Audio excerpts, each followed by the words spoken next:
Good morning, France, and good afternoon, Japan. For those who don't know me, I'm Mary Hididi, International Manager at Cluster Lumiere. I'd like to thank you all for attending our webinar today in order to get a better perspective of the Japanese market. As you already know, we have three markets that we're focusing on. The UAE, which we had yesterday, was very interesting indeed. Today we'll be covering Japan and North America later in the afternoon. These webinars are through our ELCA4I program with our European partners in Italy and Spain with Luci, Veneto, and CCAT. The objective of the ELCA4I, it's a European Lighting Cluster Alliance supporting SMEs interested in the US, Canada, Japan, UAE, KSA market. So we're here to support our members. We're also preparing missions in the following countries. So you'll be receiving information in the coming weeks. We'll be having a mission in the US in May, a mission in Dubai in November, and Japan date yet to be confirmed. But you'll have all the information soon. So thank you very much. Finally, I'd like to thank Gael and Pierre for being with us today to give us a better perspective. And I'd like to thank Maureen and her team for the great organization of the event. So I hope you have a great webinar, and don't hesitate to send me any questions later on if you need. Have a great day, everyone, and good evening in Japan. Thank you. Would you like to start? Oui, bonjour. Vous m'entendez? Bonjour. Donc, je suis Gaël Austin. Je suis au Japon depuis une quarantaine d'années. Je dirige un cabinet d'une société de représentation d'entreprise et de développement commercial qui s'appelle PMC, fondé au Japon en 1975. Et je m'occupe notamment, j'ai eu l'expérience du secteur de la lumière en dirigeant pendant une vingtaine d'années la société italienne Floss au Japon et en développant son activité. Voilà. Donc, rapidement, donc je vais essayer de ne pas trop vous donner de chiffres et plutôt d'appuyer après sur la partie, je dirais, accès au marché, aspect culturel, les difficultés, les forces et les faiblesses du marché japonais. Mais je vais commencer par vous donner quelques idées générales sur le marché. D'abord, le Japon, vous savez, c'est la troisième économie mondiale, avec un PIB de l'ordre de, je n'ai plus le chiffre exact, de 5 000 milliards de dollars. Enfin, ce qui est important, c'est que le PIB par habitant est de 42 000 dollars et que le revenu annuel des ménages ayant un revenu annuel de plus de 80 000 euros, il représente 12% de la population, avec un taux de chômage de 2,8% actuellement. Le Japon, comme d'autres pays, a connu un fort ralentissement de son activité depuis le début de la crise du Covid, mais le pays reste néanmoins une des grandes économies mondiales les moins touchées par la pandémie. Il n'y a pas eu de lockout et pas de fermeture d'activité, d'arrêt d'activité pendant cette période. Gaël, pardon de vous interrompre. Juste une petite précision. Quand vous tournez vos pages devant vous, on est très très fort avec le micro. D'accord. Vous pouvez les mettre un peu sur le côté, les feuilles, c'est oui, très merci pour le conseil. Alors voilà, donc dans ce contexte, donc le marché japonais de la maison, de la décoration, est estimé à environ 30 milliards d'euros, dont 8 milliards ou 7 milliards et demi pour l'éclairage. C'est un marché qui, alors c'est là que je vous présente cette slide, qui est, comme vous allez pouvoir le constater, qui est en quasi-totalité contrôlée par les entreprises japonaises. C'est pas que le marché soit fermé, puisqu'il n'y a aucun droit de douane et c'est un marché en théorie ouvert, mais avec des très gros acteurs locaux comme Panasonic, Toshiba, et j'en passe d'autres, Iwasaki, Mitsubishi, etc., Hitachi, qui détiennent ensemble en gros 95%, si ce n'est pas un peu plus, du marché. Donc qui répondent à la demande, qui sont des généralistes de l'éclairage. Vous remarquerez par exemple qu'il n'y a aucun des grands acteurs internationaux au Japon. Vous n'avez ni Philips, ni General Electric, ni Osram.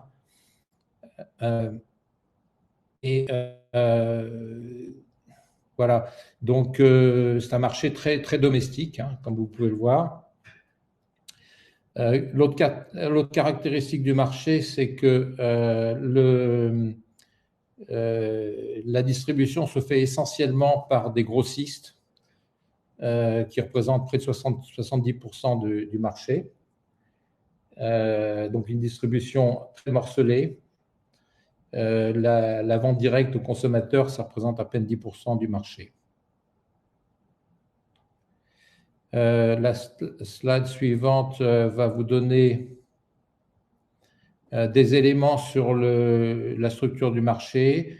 Vous voyez que les importations représentent à peu près 11% du marché.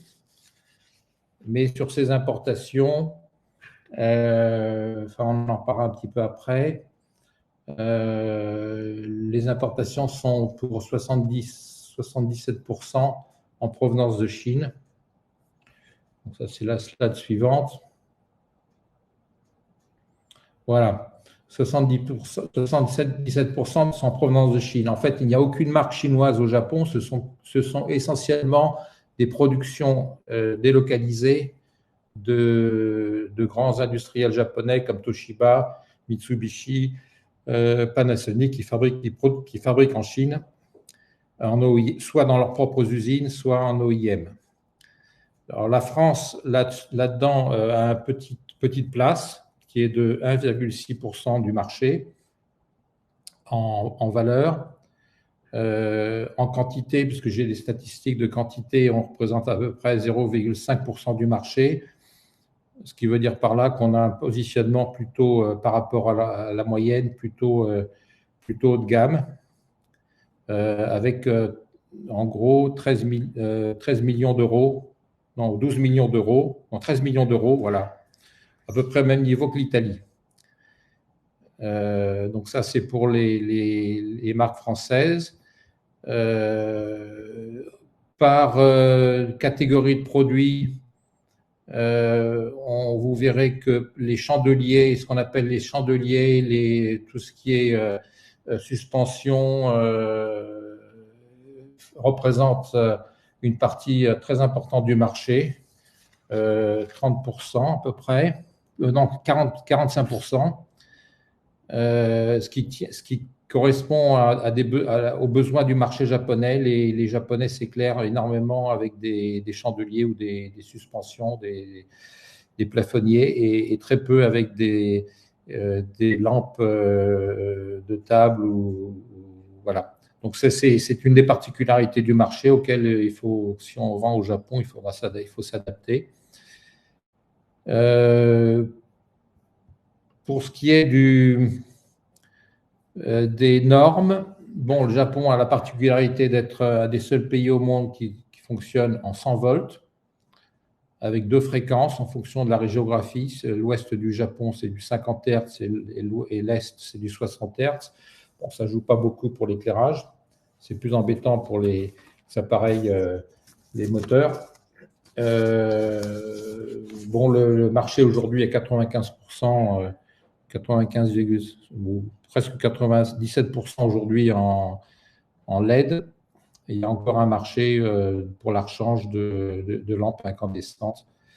Les normes sont des normes japonaises, c'est les normes PSE, qui sont assez proches des normes européennes, mais qui sont différentes. Donc, il y a toujours un problème d'adaptation et la possibilité de travailler avec des organismes tels que le TÜV, qui peuvent également tester les produits et obtenir les certifications. Voilà. En gros, le marché, c'est ça. Les difficultés pour arriver au... Alors, il n'y a pas de droit de douane, et aucun droit de douane sur les produits d'éclairage depuis de nombreuses années, d'ailleurs, c'est pas récent. Il y a, je vous dis, ces normes qui sont des obstacles, hein, qui sont des freins à l'implantation. Il faut adapter les produits. Il y a des prises électriques sont de format un peu différentes. C'est pas le format américain. Voilà. Donc il y a des petites modifications à effectuer que tous les grands exportateurs vers le Japon s'organisent avec des prestataires locaux. Voilà. Je vais présenter rapidement ma société, PMC. Donc voilà, nous sommes établis depuis, donc, je vous dis, presque 45 ans. On aide des entreprises à s'implanter, soit sous forme avec des partenaires, des distributeurs, ou, comme c'est de plus en plus le cas actuellement, dans le cadre de filiales commerciales. Il y a également le business model de la licence qui s'est développé également, notamment dans le secteur de la décoration, avec des designers européens qui travaillent avec des partenaires japonais. Voilà certains de nos clients. Bon, c'est très varié, hein, ça va depuis Agnès B en passant par Floss et Dassault. On est assez généraliste. Voilà, donc je vais vous laisser maintenant poser des questions et on va peut-être passer la parole à Pierre,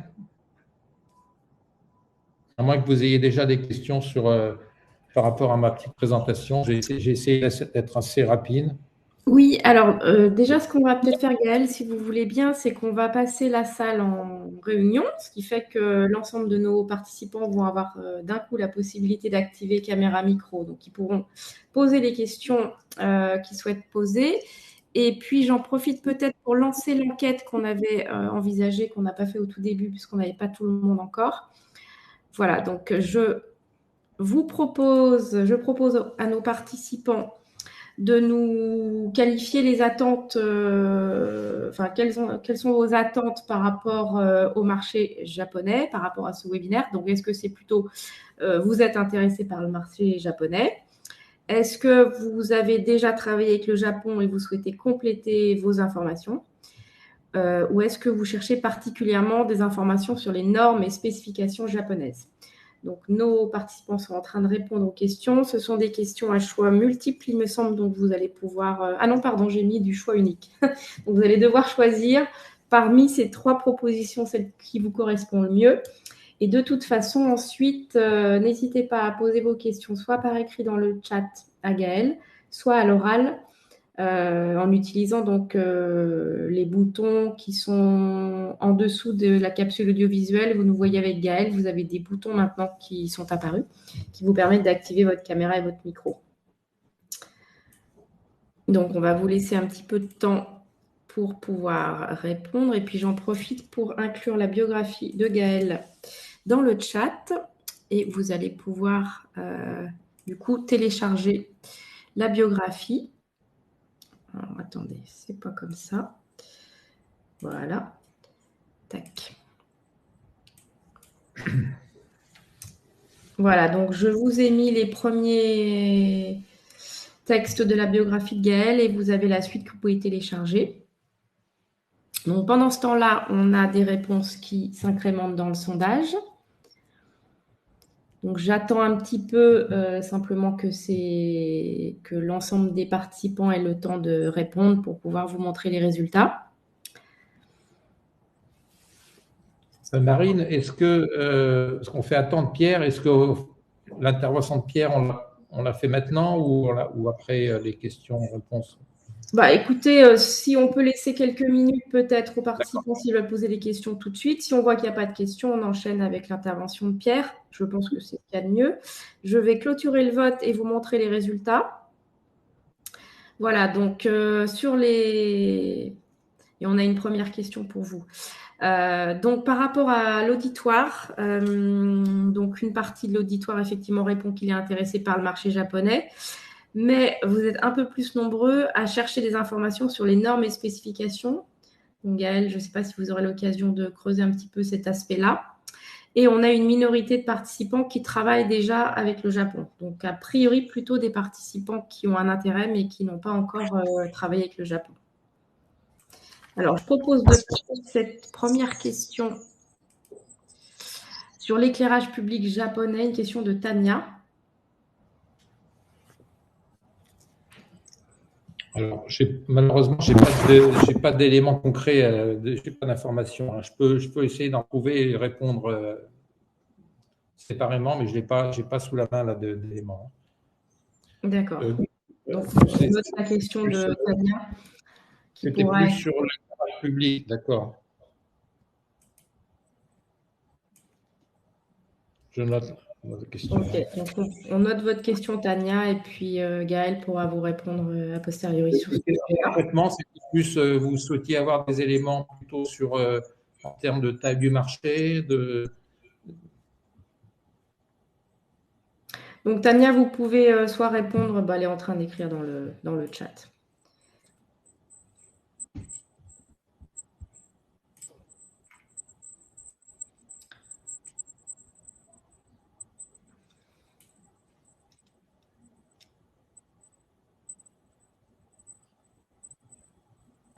Au micro.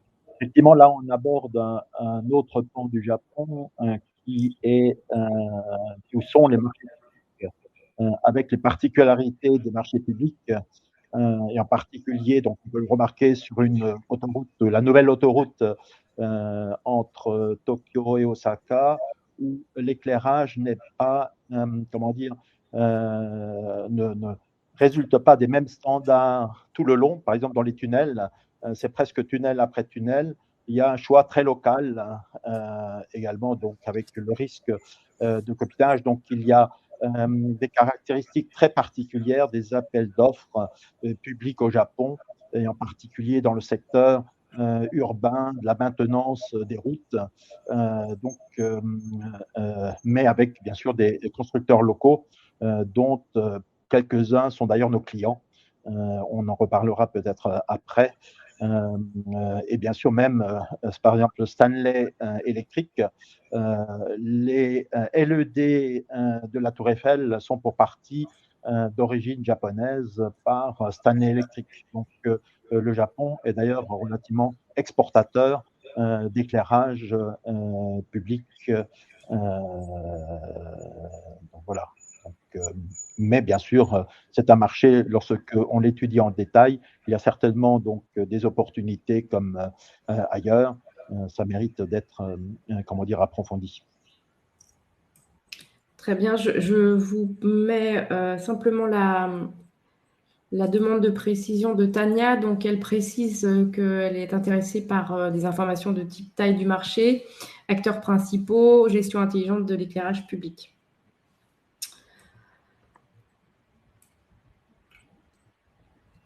D'accord, c'est noté. Donc, Pierre, si vous voulez, peut-être on peut enchaîner par votre présentation. Puis, de toute façon, on aura l'occasion de revenir après sur les questions des participants. Donc, Pierre, si vous voulez réactiver votre caméra et votre micro. Je vais passer votre...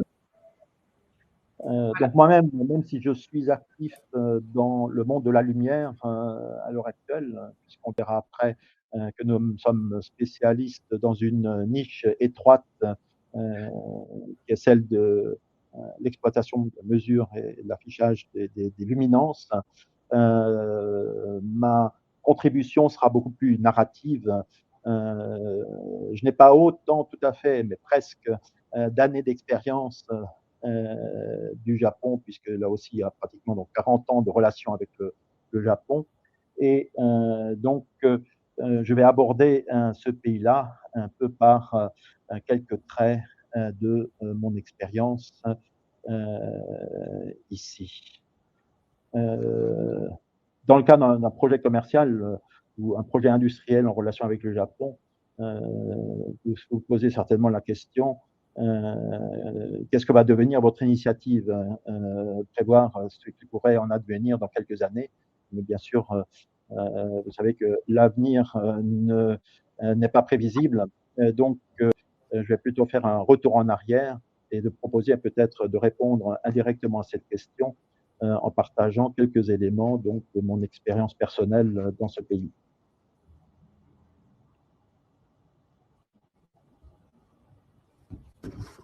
Comme les éléments de biographie donc, vous le montrent dans la diapositive actuelle, pratiquement comme Gaël, je dispose d'une expérience de 40 années en relation avec le Japon.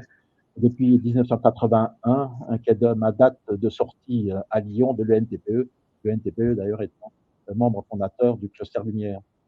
De 1985 à 1988, j'étais à Paris, à mon retour d'études complémentaires passées au Japon, et j'étais en fait fonctionnaire au ministère français de l'Industrie.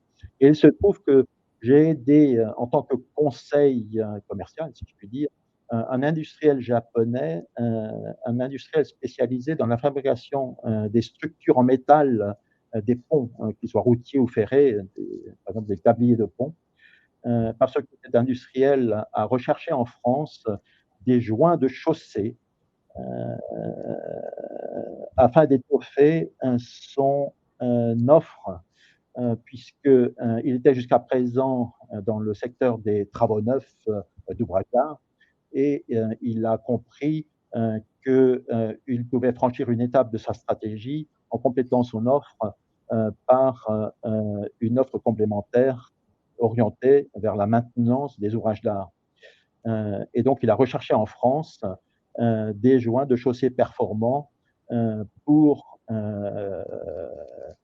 fonder le catalogue d'une filiale nouvellement établie dans ce but-là. Et donc, j'ai simultanément moi-même été le conseil des deux parties, à savoir l'importateur japonais qui est à la recherche d'un produit français et l'exportateur français. Et je commence par l'une des fins de l'histoire, puisque cette histoire a connu dans son cheminement des ramifications et donc plusieurs fins dont on va un tout petit peu reparler. Des fins multiples, comme je vais vous l'expliquer. La filiale spécialisée donc, en maintenance d'ouvrages existe toujours. Elle a été créée donc, en 1985 et elle a publié récemment son chiffre de linéaire de joints de chaussée installés qui est de 40 km. Et donc déjà, on peut se poser la question que représente, là on le voit ici, ce chiffre-là, où est donc je crois que c'est ça, non, on voit le chiffre de 40 000 en mètres. Et ce chiffre, donc, que représente-t-il par rapport au marché français? En fait, le marché français, dans sa totalité, est à peu près en moyenne 1200 mètres linéaires par an. Et lorsqu'on fait ici la division de 40 000 sur 35 années d'activité, donc on voit que on a pratiquement, non pardon, en France, donc on a 900 mètres linéaires annuels, et là on a 1200, mais seulement pour un prestataire de service, puisqu'en France on peut considérer qu'il y a 3 fournisseurs qui se repartissent partons de l'hypothèse, ils se répartissent de manière équivalente la totalité du marché. Donc le marché japonais, ou plutôt la performance de ce qui a été donc un importateur de produits français, il réalise en moyenne depuis 35 ans 4 fois de ce que a fait le fabricant français donc à l'origine. C'est-à-dire que en métrage, le Japon a représenté sur 35 ans, un historique de 35 ans, 4 fois la part de marché en France. Donc, on voit que ça représente un volume tout à fait notable. Mais je pense qu'il ne faut pas s'arrêter à ces chiffres-là et regarder les choses un tout petit peu plus en détail, parce que l'histoire n'est pas aussi simple que cela, comme on le voit sur ce graphique. C'est-à-dire que pendant 10 ans, de 1986 à 1997, il y a une importation de produits fabriqués en France, mais les résultats ont été considérés comme relativement décevants ou assez moyens, même si ce n'est pas forcément à mettre en charge du produit lui-même, mais plutôt donc au Japon. Je vais commencer peut-être à en parler au niveau de l'éclairage public. Il y a une fermeture, même au Japon pour les Japonais, dans le secteur des marchés publics, non pas pour la nouveauté, mais pour l'intervention de nouveaux acteurs.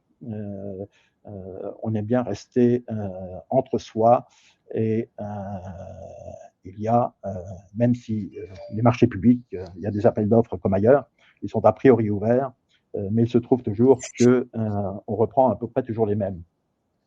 Donc, pendant 10 ans, une importation de produits français, on dirait, avec des résultats relativement moyens, voire décevants. Et en 97, 10 ans après, il y a eu donc fabrication au Japon de produits, puisque quand même petit à petit, le volume a augmenté, mais la production s'est faite sur la base ou la réplique exacte ou la fabrication exacte du modèle français pendant 5 ans. Et là encore, avec des résultats relativement moyens, on verra ensuite de toute façon la différence. Donc là, c'est ce qui est marqué WD, c'est l'importation. WJ, J comme Japon, c'est la fabrication japonaise. Et en 2003, en fait, cet importateur a développé une nouvelle ligne de produits. On va la voir ici.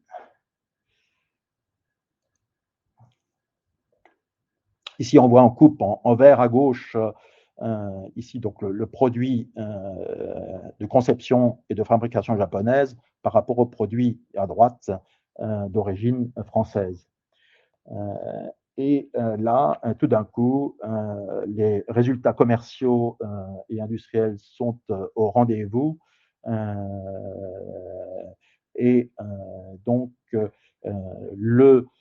la comparaison, puisqu'il n'y a pas eu de cessation d'activité de la fabrication même du modèle français, mais par rapport à l'ensemble du linéaire, alors que l'ensemble est sur la base d'un produit français, le produit donc à droite ici ne représente que 15% du total vendu, ou il représente en part relative 17% de ce qui est à gauche. Ce qui est à gauche est représenté, est considéré comme une évolution du produit français, alors que en fait, il est conceptuellement tout à fait différent, puisque à droite, l'idée conceptuelle était d'avoir une économie de matière avec de la précontrainte, et au contraire, à gauche, vous avez tout de suite compris que c'est un joint de chaussée tout à fait massif qui fonctionne tout à fait différemment. Mais qui est considéré comme, comment dire, dans la lignée. On voit bien, vous voyez le titre de l'article du PDG de la filiale qui donc a été une filiale d'importation de produits français au départ. Son titre, il est traduit en anglais, évolution des joints de chaussée depuis CIPEC jusqu'à KMA. Donc, il ne cache pas du tout la filiation, l'évolution, mais encore une fois, donc, vous voyez que au niveau maintenant, les ventes, dans ce que je disais, 4 fois de ce que pourrait faire ou de ce que fait le fabricant français, donc au Japon, mais sur ces 4 fois, il y a plus de 3 fois qui est un produit non seulement de conception, mais également de fabrication japonaise.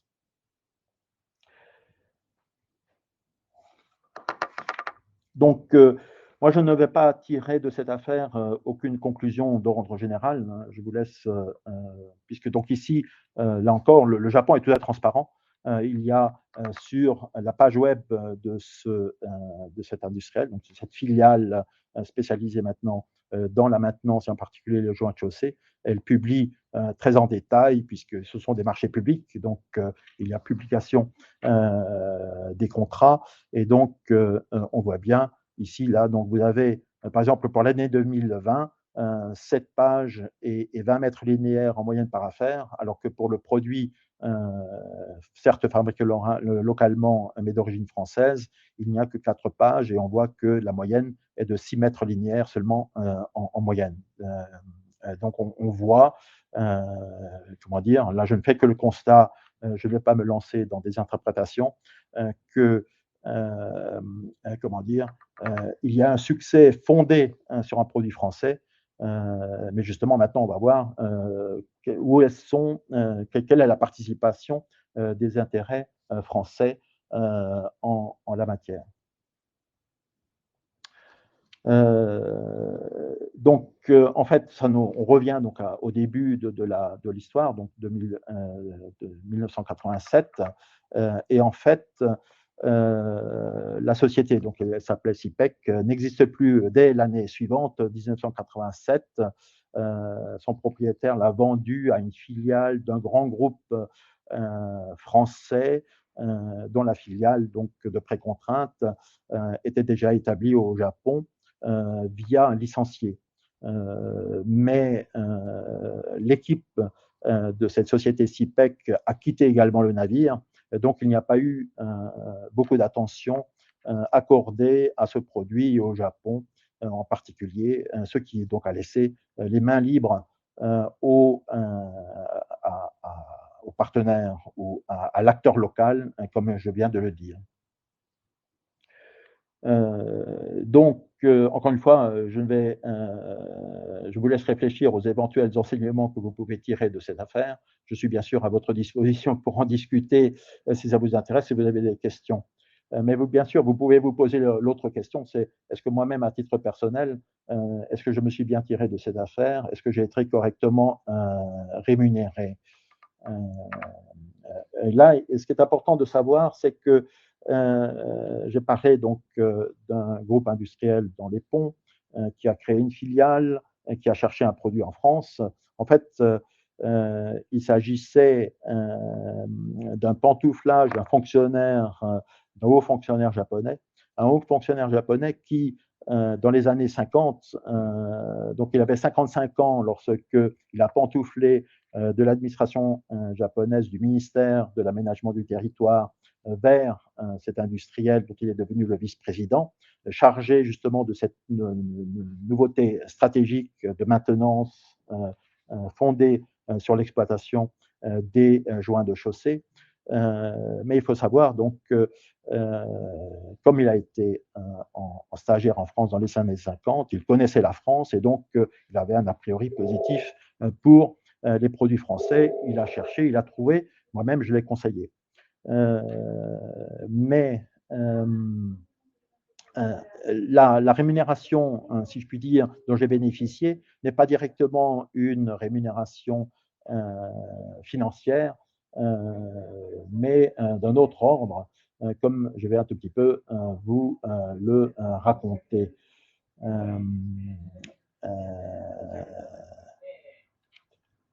En fait, donc ça nous ramène de nouveau donc en 1986. Donc à cette époque-là, le Premier ministre donc était un certain donc Nakasone, décédé depuis, et il a subi une forte pression des États-Unis qui ont demandé l'ouverture symbolique des grands travaux publics japonais afin de pallier donc à la fermeture de l'importation. On l'a vu avec Gaël tout à l'heure.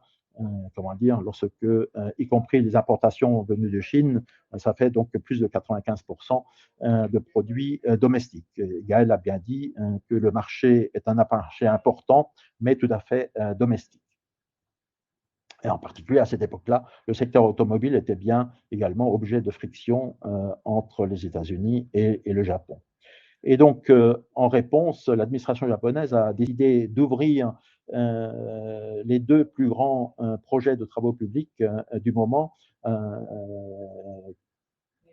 Quels étaient-ils? C'était donc le pont-tunnel routier du bouclage de la baie de Tokyo et le nouvel aéroport au large d'Osaka, donc l'aéroport qui s'appelle l'aéroport du Kansai, donc sur une île artificielle dans la baie d'Osaka. En France, donc moi-même, j'étais en France après des études complémentaires au Japon, au ministère de l'Industrie, et donc avec l'appui de mon directeur, qui m'avait d'ailleurs permis d'être conseil à titre personnel pour cette affaire de joint chaussée. D'ailleurs, à cette époque-là, j'avais même fondé une entreprise personnelle.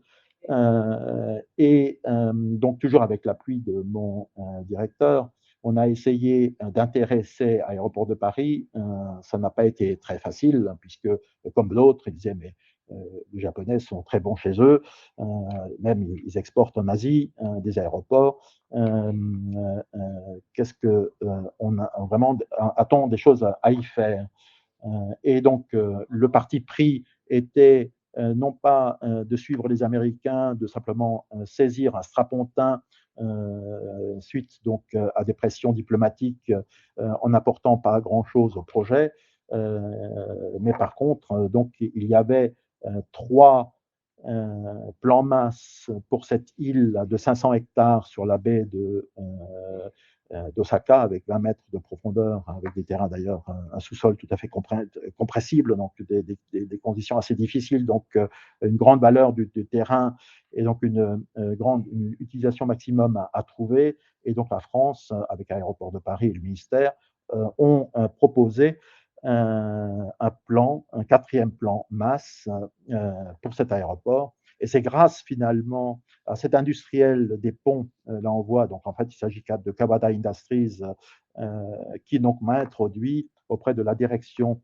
de l'aéroport et pour les convaincre de la qualité, de la pertinence d'un choix français. Je passe les péripéties. Vous le savez, donc ça a été finalement le projet a été choisi et Aéroport de Paris a participé à la maîtrise d'œuvre et à la construction de cet aéroport jusqu'à sa mise en exploitation. Et l'affaire même ne s'arrête pas là, puisque à la veille de la mise en service, le Japon a proposé à Aéroport de Paris de participer à l'exploitation de l'aéroport. Et pour des raisons que je préfère taire ici, Aéroport de Paris a décliné l'offre. Et donc, les affaires d'Aéroport de Paris se sont arrêtées en 1995 avec l'ouverture, la mise en service de l'aéroport. Mais vous savez comme moi certainement que combien donc en 2015, ce qui fait donc exactement 20 ans après que Aéroport de Paris est décliné. Donc, est-ce que les Japonais, donc on peut considérer qu'ils ont de la mémoire ou de la suite dans les idées? Vous savez que Vinci, major français des concessions et des travaux publics, bâtiments, avec son partenaire Orix, participe à la concession non seulement de l'aéroport du Kansai, mais de l'aéroport d'Itami d'Osaka et de l'aéroport de Kobe pour une période de 45 ans, ce qui nous amène jusqu'à 2060. Donc, vous voyez que finalement, dans toutes ces péripéties, comment dire, il est possible de tirer son épingle du jeu d'une manière tout à fait significative. Alors bien sûr, donc il y a des comportements, vous avez vu que, donc je ne les ai pas forcément détaillés, mais ce n'est pas forcément simple. Il y a un jeu de billard et de renvoi de balles, etc.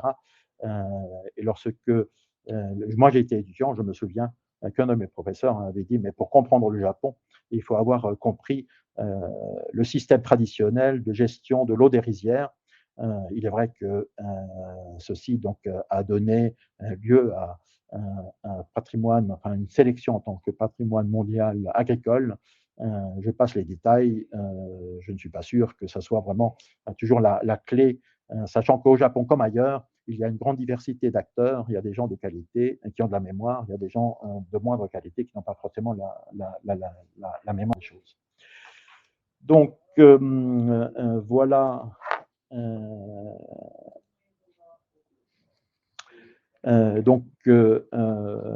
Et sur cette base, comment dire, c'est bien cet aéroport d'Osaka. Donc c'est finalement cette affaire de juin, dans ses prolongements, qui a fait que, alors que j'étais fonctionnaire français, donc je suis revenu au Japon Japon que je n'ai pratiquement pas quitté depuis. Et à l'heure actuelle, donc, au titre d'Octech, on s'occupe de luminance dans le secteur automobile en particulier. Donc, sa mesure dynamique, là, vous voyez donc une voiture équipée de nos caméras donc, pour comprendre ce que les caméras voient. Là, on est dans une manœuvre de parking. On fait de l'affichage en haute luminance en rétroprojection et on fait de la simulation également.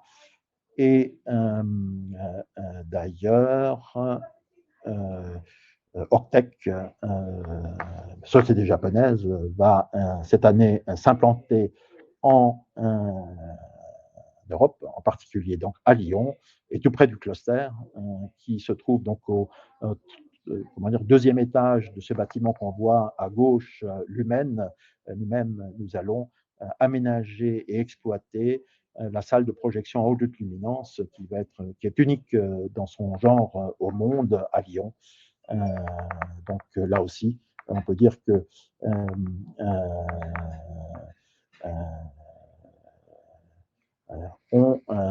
mais c'est vrai que j'oubliais de dire que Octech a pour partenaire donc le NTPE, dont moi-même je suis un diplômé, c'est-à-dire que comme ce que je vous ai un peu conté, on a de la mémoire ou de la, comment dire, on voit les choses à long terme, et notre partenaire principal en tant qu'Octech n'est autre que le NTPE, donc la recherche publique qu'on valorise avec une copropriété de brevet, mais là aussi donc un complément de conception et une fabrication au Japon, mais ensuite pour comment dire, la valoriser non seulement au Japon, mais à l'international également.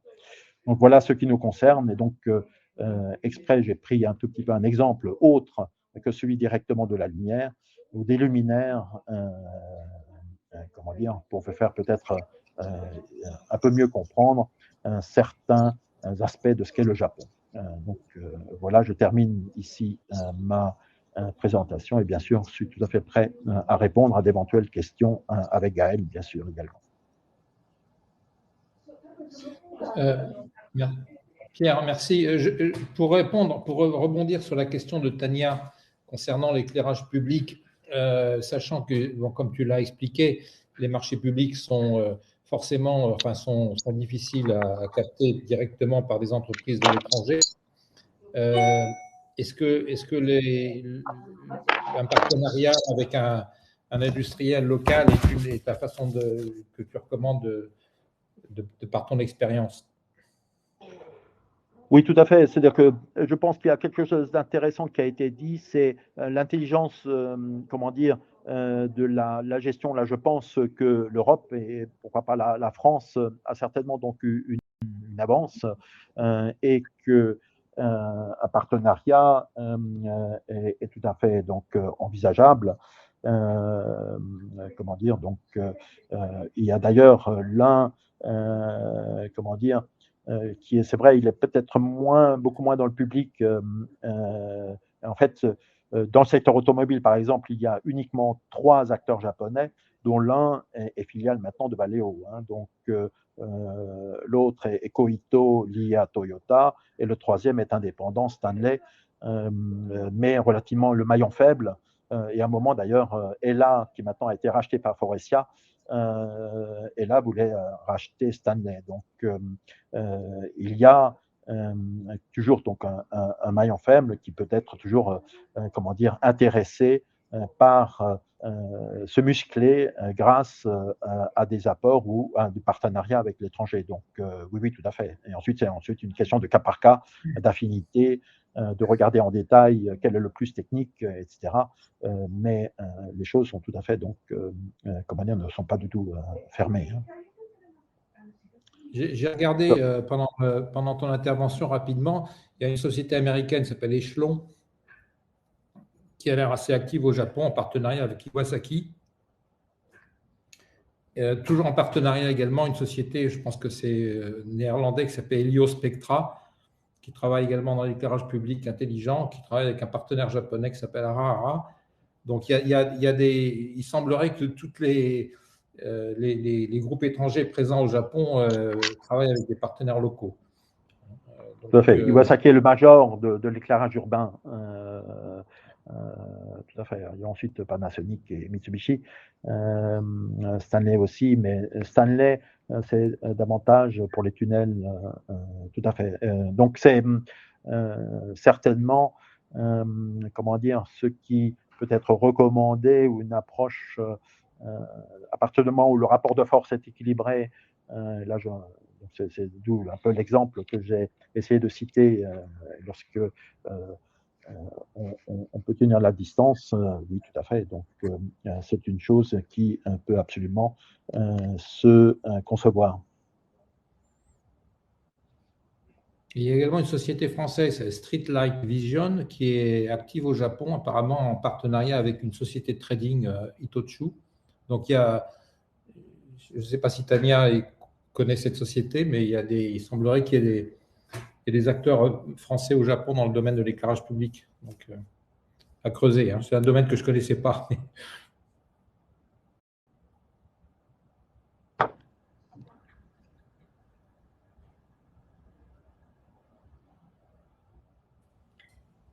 Donc, je vous propose d'aborder la question de Hélène Harris. Ça, je vais laisser Pierre répondre, parce que c'est vraiment son Oui, domaine. j'ai été représentant informel de Bouygues Construction pendant quelques années ici au Japon. Oui, donc les uns et les autres sont présents via la précontrainte, c'est-à-dire que par une technique très particulière donc de précontrainte du béton, ils ont des licenciés locaux. Mais bon, comment dire, le licencié est très indépendant de la maison mère et on ne peut pas considérer. Alors là, je parle pour Bouygues, dans le cas de Bouygues, c'est-à-dire que Vinci, c'est différent grâce maintenant à la concession du Kansai. Alors il est intéressant de voir qu'il y a eu ensuite beaucoup d'autres contrats de concession. Et là, on peut constater qu'il y a eu un total émiettement des choses, c'est-à-dire que je ne suis pas sûr que Vinci, avec Oryx, ait la possibilité d'obtenir un deuxième. Alors, bien sûr, ils en ont trois, hein, comme j'ai dit précédemment, et donc trois, les plus gros privés maintenant, que sont donc la somme de Kansai, Itami, ex-urbain Osaka, et de Kobe. Donc, voilà quelque chose de très bien pour Vinci, donc il y a une belle présence ici au Japon. Mais de là à rebondir pour être victorieux sur d'autres appels d'offres, ce n'est pas aussi simple que ça. Donc on voit qu'il y a une grande dispersion des élus. Il y a donc Singapour, l'aéroport de Singapour qui est présent. Donc oui, et donc on voit bien qu'au Japon, donc le sens à trouver de sa présence est de rebondir soit en termes de technologie, soit effectivement vers d'autres horizons. Mais par rapport à la question, effectivement, donc Vinci, j'en ai parlé, Bouygues se considère moins en tant qu'investisseur, plus en strictement en constructeur. Donc ça, il peut arriver donc sur pays tiers d'avoir des collaborations avec des collègues japonais, mais il a essayé, bien sûr, à un moment, lorsqu'il y a eu un changement de majorité politique, il y avait une volonté, comment dire, de faire venir, surtout, donc on le voit bien, c'est-à-dire que je ne vais pas m'étendre, mais Gaël va certainement me confirmer que malheureusement, un tunnel profond autoroutier de rocade crée des affaissements en surface, et il y a des maisons maintenant qui tombent dans les trous. Et donc, on voit bien que malgré la grande quantité de travaux publics, malgré quand même une bonne qualité de travaux effectués, il y a certains comment dire, trous technologiques. Donc, Bouygues avait bien, et donc avec lui, moi-même, on avait ressenti la possibilité de travailler au Japon. En théorie, c'est tout à fait vrai. Malheureusement, dans les marchés publics, surtout les majors du BTP, c'est tout à fait quelque chose, comment dire, qui représente un État dans l'État ici au Japon. Donc, je ne vais pas m'étendre là-dessus. Donc, c'est tout à fait. Mais heureusement, comment dire, l'éclairage est moins concerné par ce genre de, comment dire, de domaine très traditionnel japonais dans lequel c'est vrai que j'ai travaillé. C'est avec CETEC, pendant 10 ans, on a été le premier bureau d'études à intervenir en maîtrise d'œuvre routière au Japon. Donc, on était totalement sous contrôle de l'administration. On a eu ce qu'on voulait bien nous donner. Donc, on a vécu. Mais il est vrai aussi, à la fin des 10 ans, là, je vais faire un scoop peut-être. On a proposé à CETEC de racheter une ingénierie, pas qu'elle allait mal, mais c'est qu'il y avait une difficulté de passer à la génération suivante. Donc, il y avait un certain nombre d'ingénieries intéressantes à acheter, mais bon, ça n'a pas été le choix de la société française. Il y avait d'autres priorités, le Brésil, la Russie, le Japon n'est pas forcément prioritaire, comment dire, pour l'export. Donc, voilà. Mais c'est vrai que lorsqu'on commence une aventure au Japon, en général, c'était un peu le sens de mon exposé. Souvent, il y a des suites qui peuvent d'ailleurs être parfois assez inattendues.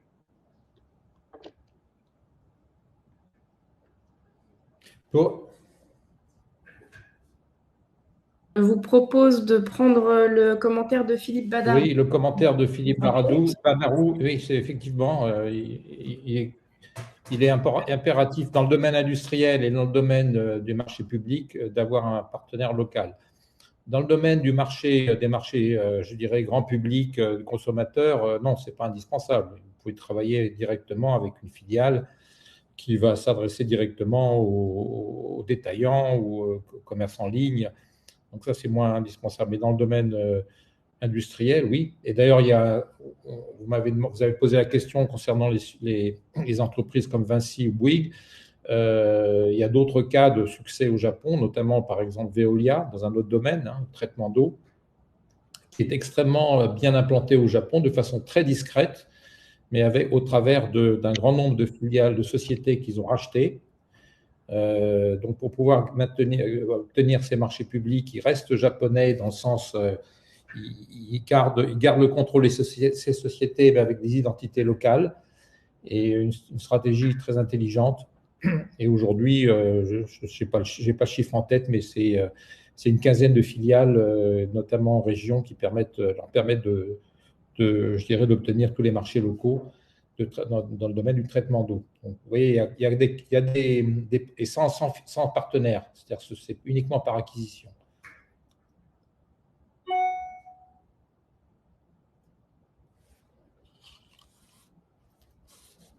Donc, Eddy Godefroy rebondissait aussi tout à l'heure sur les quelques noms que vous aviez transmis, Gaël. Donc, peut-être ce sera intéressant de les mettre par écrit. Si vous voulez. Pour l'éclairage public ? Il me semble que oui. Alors, peut-être que Eddy va confirmer. Oui, il confirme, c'est bien pour l'éclairage public. Vous les voulez tout de suite ou je vous les envoie après Donc, les sociétés que j'ai, c'est Échelon. C'est un américain, en partenariat avec Iwasaki. J'ai un autre nom, c'est une société française que vous connaissez sans doute, je ne sais pas, Streetlight Vision, qui travaille avec Itochu, ITO, plus loin CHU. Et j'ai aussi un nom d'une société néerlandaise qui s'appelle Helio Spectra, Helio, H-E-L-I-O, Spectra, qui est en partenariat au Japon avec une société qui s'appelle Hara, H-A-R-A. Voilà, c'est ce que j'ai pu glaner en un petit moment là. Uniquement pour l'éclairage public intelligent. Très bien, merci beaucoup. Eddy vous remercie. On a une question de Mary que je vais passer tout de suite à l'écran.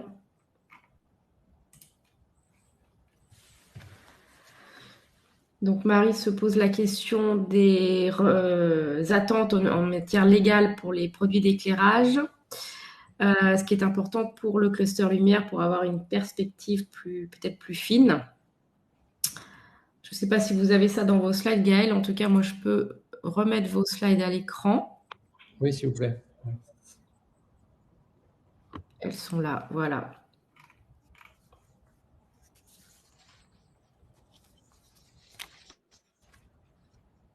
Donc, vous avez la main pour revenir sur la slide qui peut vous intéresser. Sur les normes? Oui.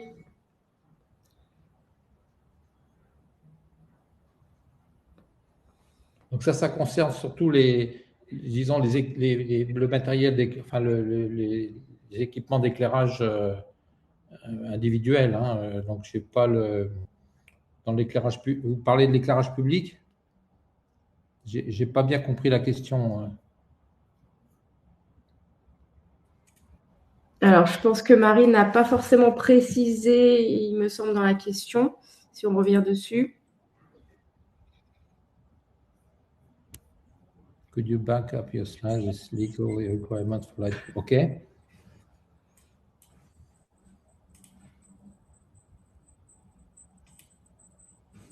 Donc, c'est cette slide. Marie précise en général, pas forcément que pour l'éclairage public. Non, donc l'éclairage au Japon, c'est du 100 volts partout, sauf pour l'éclairage industriel, mais tout ce qui est domestique, c'est du 100 volts en 50 et 60 Hz avec en fonction des régions. Ça, c'est la partie. Et puis la partie certification, il y a des normes japonaises de sécurité des matières d'éclairage, les normes PSE, qui sont, alors en général, les entreprises soit homologuent leurs produits au Japon, soit le font à travers d'organismes d'homologation européens, notamment le TÜV, qui est reconnu au Japon. So, sorry, I got this answer. Is it okay?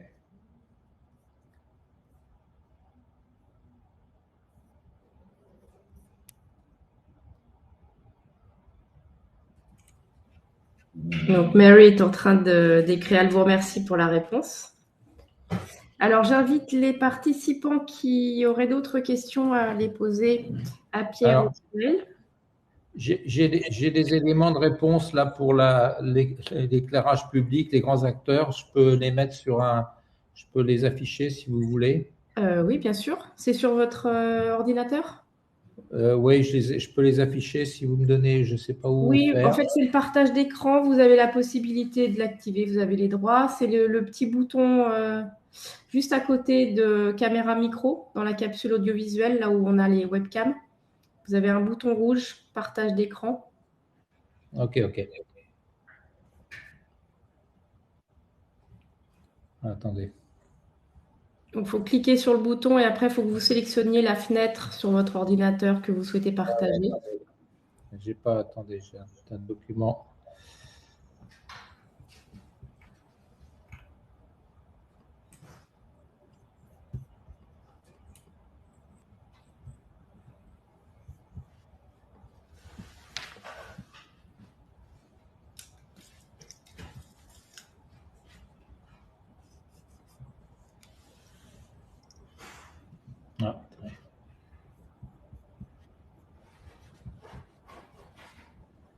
Je peux l'envoyer dans le chat ou Oui, vous deux. Alors, il faut le faire passer par la bibliothèque média. C'est-à-dire qu'il faut cliquer tout en haut dans Menu, tout en haut à gauche de l'interface. Oui. Et ensuite, vous cliquez sur Présentation et vous avez un petit plus qui dit Ajouter une présentation.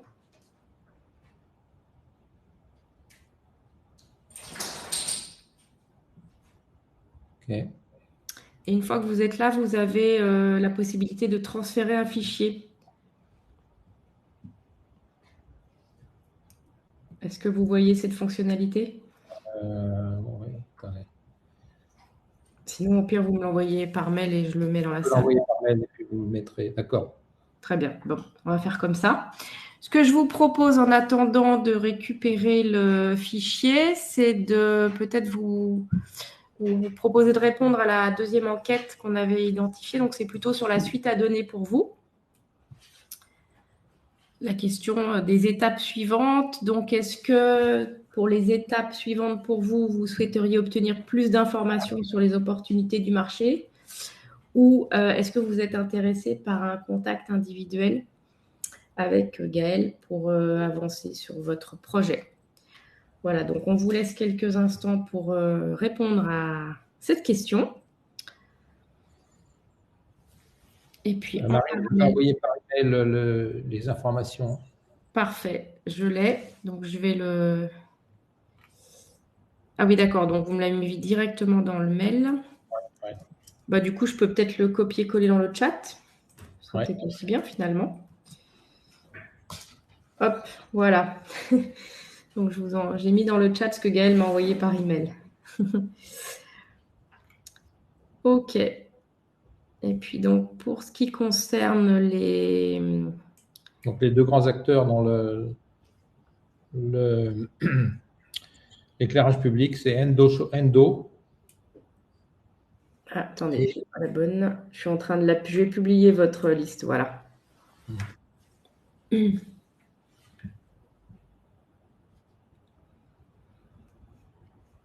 Voilà, donc là, vous avez la liste. Vous pouvez la copier-coller si vous voulez.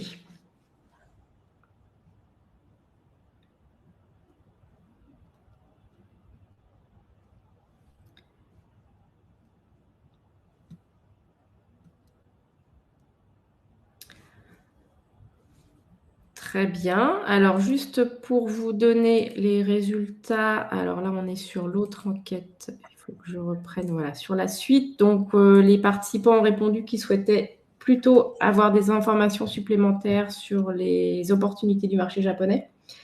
Je pense que François Brunet pourra, en conclusion, de donner peut-être des indications sur les activités du cluster par rapport à ces opportunités japonaises. Ok, bah écoutez, n'hésitez pas si vous avez des questions supplémentaires à les poser soit à l'écrit, soit à l'oral.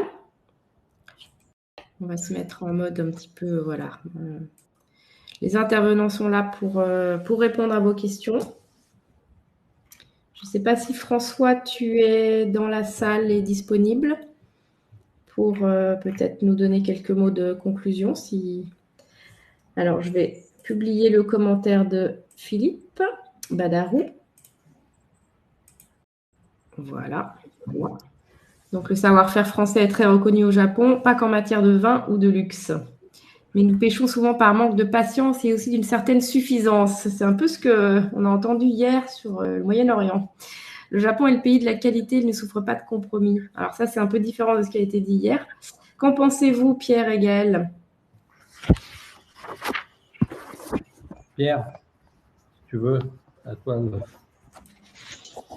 Oui, tout à fait. Enfin, moi, j'ai connu, comment dire, au Japon, puisque lorsque j'étais moi étudiant, donc en 82-83, notre laboratoire était financé, si je puis dire, par Honda. Maintenant, notre client principal est Toyota. J'ai vu l'évolution différenciée de l'un et de l'autre.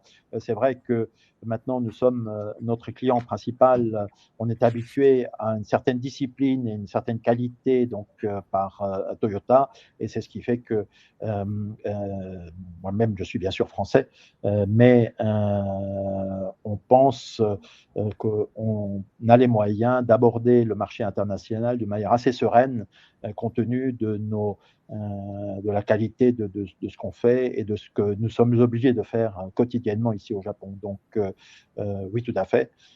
Sachant que le Japon, quand même, est une île, donc vous savez que son ADN a toujours été d'avoir une vue internationale des choses, donc d'être très intéressé par ce qui se fait, les nouveautés internationales.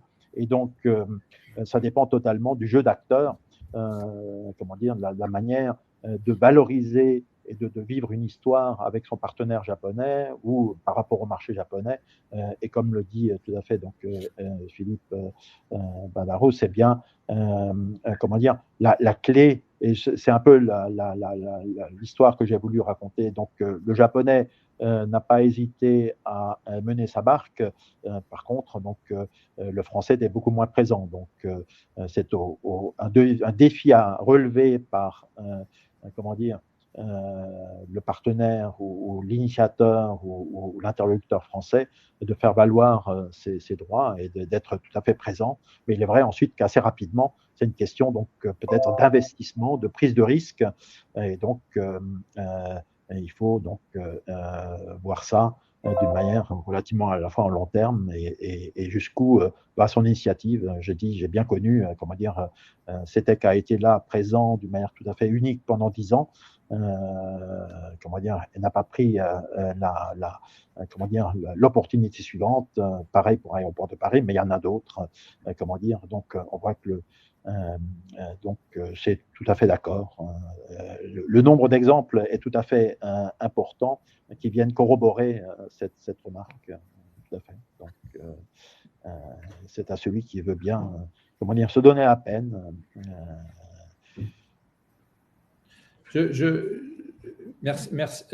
Merci Pierre.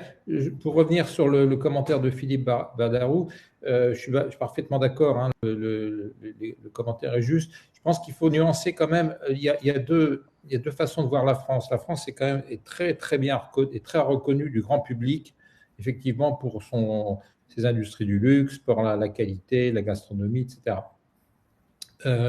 Mais par contre, le grand public n'a pas une image très forte de la France technologique et ne le connaît pas bien. Mais ça, je dirais au niveau du grand public. Par contre, les professionnels, les industriels savent très très bien, comment dirais-je, identifier les technologies, les forces de nos industriels, de nos sociétés et savent très très bien comment venir nous trouver pour l'innovation dans le domaine, que ce soit du nucléaire, de l'énergie, de la robotique, de la défense, dans des domaines qui ne sont pas du tout connus du grand public, mais il y a énormément d'accords de partenariat industriel au Japon entre sociétés françaises et japonaises. Certaines sont historiques et remontent à je dirais presque plus d'1 siècle. Des gens comme l'Air Liquide qui sont extrêmement bien implantés au Japon et dans l'industrie automobile, Valeo est très implanté. Donc, encore une fois, je dirais, il y a un décalage très fort entre l'image du grand public qui voit la France plutôt, comme vous l'avez dit justement, en matière de luxe et de gastronomie, et puis les professionnels qui savent très très bien chercher, trouver en France ce qui leur manque. Il y a un mot que j'utilise souvent, c'est les trous dans la raquette. Le Japon a énormément de trous dans la raquette. Il n'est pas du tout autosuffisant dans beaucoup de domaines. Et il y a des opportunités d'accords de partenariat qui peuvent être qui peuvent aller jusqu'à des acquisitions. Hein. Il faut être voilà. Donc c'est un pays qui reste très fermé, mais qui, avec aujourd'hui de plus en plus, recherche l'innovation et la technologie qu'ils n'ont pas. Et voilà, il y a des opportunités. Et voilà, les brevets français, effectivement, hein, des sociétés d'ingénierie françaises comme Bertin, par exemple, ont énormément vendu de brevets au Japon. C'est pas connu, mais c'est la réalité.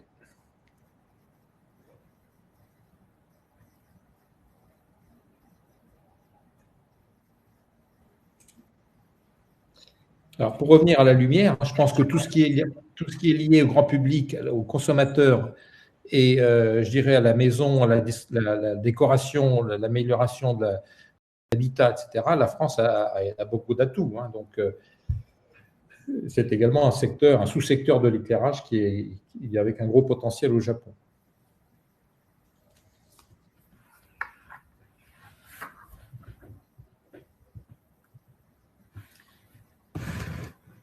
Alors, effectivement, vous me direz, oui, mais par exemple, la France n'a que 1,5% du marché japonais de l'importation, effectivement, mais ce sont des niches, ce sont des grosses niches. C'est quand même c'est un gros marché avec des petites, même des petits pourcentages peuvent représenter des chiffres importants. Et autre facteur aussi, c'est les retombées d'une présence au Japon sur l'activité dans la zone, sachant que le marché japonais étant le marché de référence en termes d'exigence, de qualité et de, disons, de performance. Le fait d'avoir réussi au Japon, que ce soit dans les domaines industriels ou de la consommation, c'est je dirais, un gros avantage pour aller après en Corée, en Chine, à Taïwan ou dans d'autres pays d'Asie, ou même dans d'autres pays européens. On l'a vu dans d'autres domaines. J'ai certains clients qui ont percé en Allemagne après avoir réussi au Japon.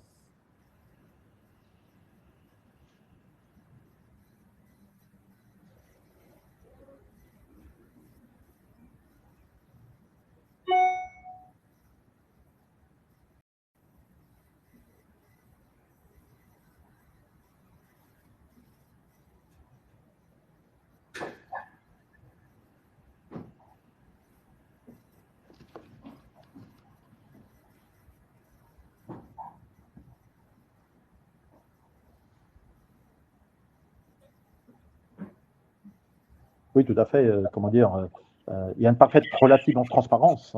Comment dire, et là, on voit bien. C'est-à-dire que nous, on exploite un brevet de l'ENTPE donc vis-à-vis donc de Toyota en particulier. Donc, Toyota veut tout à fait bâtir et ça reste entre nos mains. Comment dire, on a une collaboration. Eux-mêmes travaillent, c'est à l'habitude de Toyota, donc ils participent des choses pour toujours avoir une notion des coûts et des difficultés, mais on partage les résultats, mais on en a l'exploitation exclusive. Donc on voit bien que ce que je disais avant, la rémunération n'est pas forcément toujours strictement financière, mais à celui qui sait la saisir. Et là, rebondis également sur ce qu'a dit Gaël, et ça va être dans notre cas, d'être présent en Europe et en particulier donc vers l'Allemagne. Donc, c'est bien cette expérience-là qu'on a du Japon, mais encore, donc, il faut être présent, comment dire, et se donner les moyens, effectivement, d'avoir un rapport de force équilibré avec, comment dire, son client, son partenaire, et s'en donner les moyens. Donc, c'est vrai qu'on peut parfois, comme je l'ai dit avant, lorsque il y a, comment dire, parfois des sociétés donc, françaises qui refusent ou pour lesquelles le Japon n'est plus forcément la priorité par rapport à d'autres. Mais c'est vrai que, comment dire, donc les opportunités existent.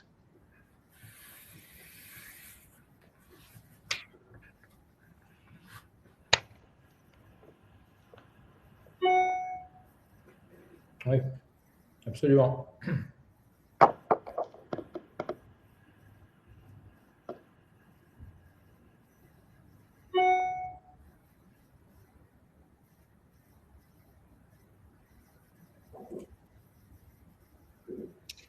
Merci beaucoup à Philippe pour tous ces commentaires. N'hésitez pas, si vous avez d'autres questions pour nos intervenants, à les formuler maintenant. Ce webinaire est enregistré et sera disponible pour les adhérents. C'est Mary qui va, je pense, capitaliser les demandes d'accès au replay, donc vous pouvez lui faire un mail à ce sujet. Ah ben voilà, donc Eddy, pour répondre à votre question, oui, le webinaire d'hier a été enregistré et de la même manière, il est disponible en replay auprès de Mary Adidi, qui a fait l'introduction. Je vais peut-être vous redonner son mail. Comme ça, vous avez toutes les infos. Je vais vous écrire le mail de Mary dans le chat. Voilà. Si vous n'avez pas d'autres questions, peut-être François, si tu veux faire la conclusion du webinaire. Oui, merci Marine. Bonjour à tous, donc François Brunet, directeur du Cluster Lumière. Je voulais d'abord remercier nos deux intervenants, Gaël Austin et Pierre Kopf, pour ces interventions sur le Japon qui ont permis d'éclairer un petit peu le marché japonais dans le domaine de l'éclairage et plus globalement l'approche du marché japonais. N'hésitez pas encore, si au-delà de ce webinaire, vous avez des questions, à revenir vers nous, et nous, on est en contact avec nos intervenants et on peut vous alimenter en réponses ou en informations un petit peu plus précises.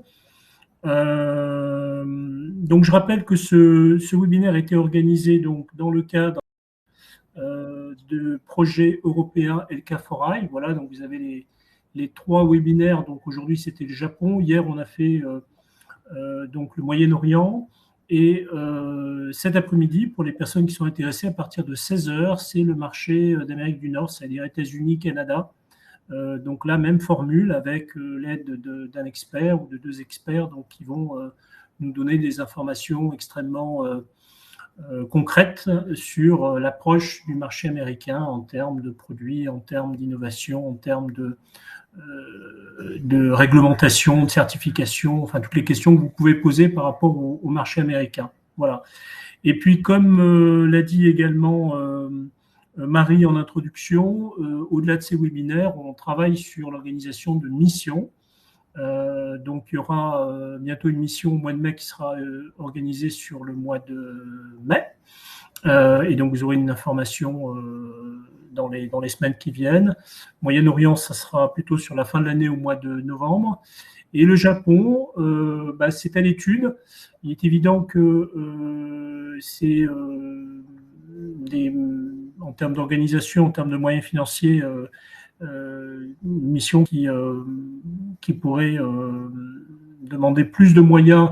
Et donc, effectivement, il faut qu'il y ait un vrai intérêt de la part de nos membres. Donc, n'hésitez pas à revenir vers nous si vous souhaitez avoir plus d'informations sur la possibilité d'une mission au Japon. Dans le cadre de salons, puisqu'il y a des salons d'éclairage, il y en a un notamment au mois de juin, début juin, je crois que c'est 1er et 2 juin. Voilà, donc n'hésitez pas à revenir vers nous sur la possibilité de monter cette mission au Japon. Voilà, j'en ai terminé. Merci évidemment à Marie pour l'organisation de ce webinaire, ainsi que Marine pour le support technique et l'organisation technique. Et puis, je vous invite donc tous à nous retrouver pour ceux qui sont intéressés sur cet après-midi à partir de 16h sur un nouveau webinaire sur l'Amérique du Nord. Merci à tous. Bonne journée. Merci.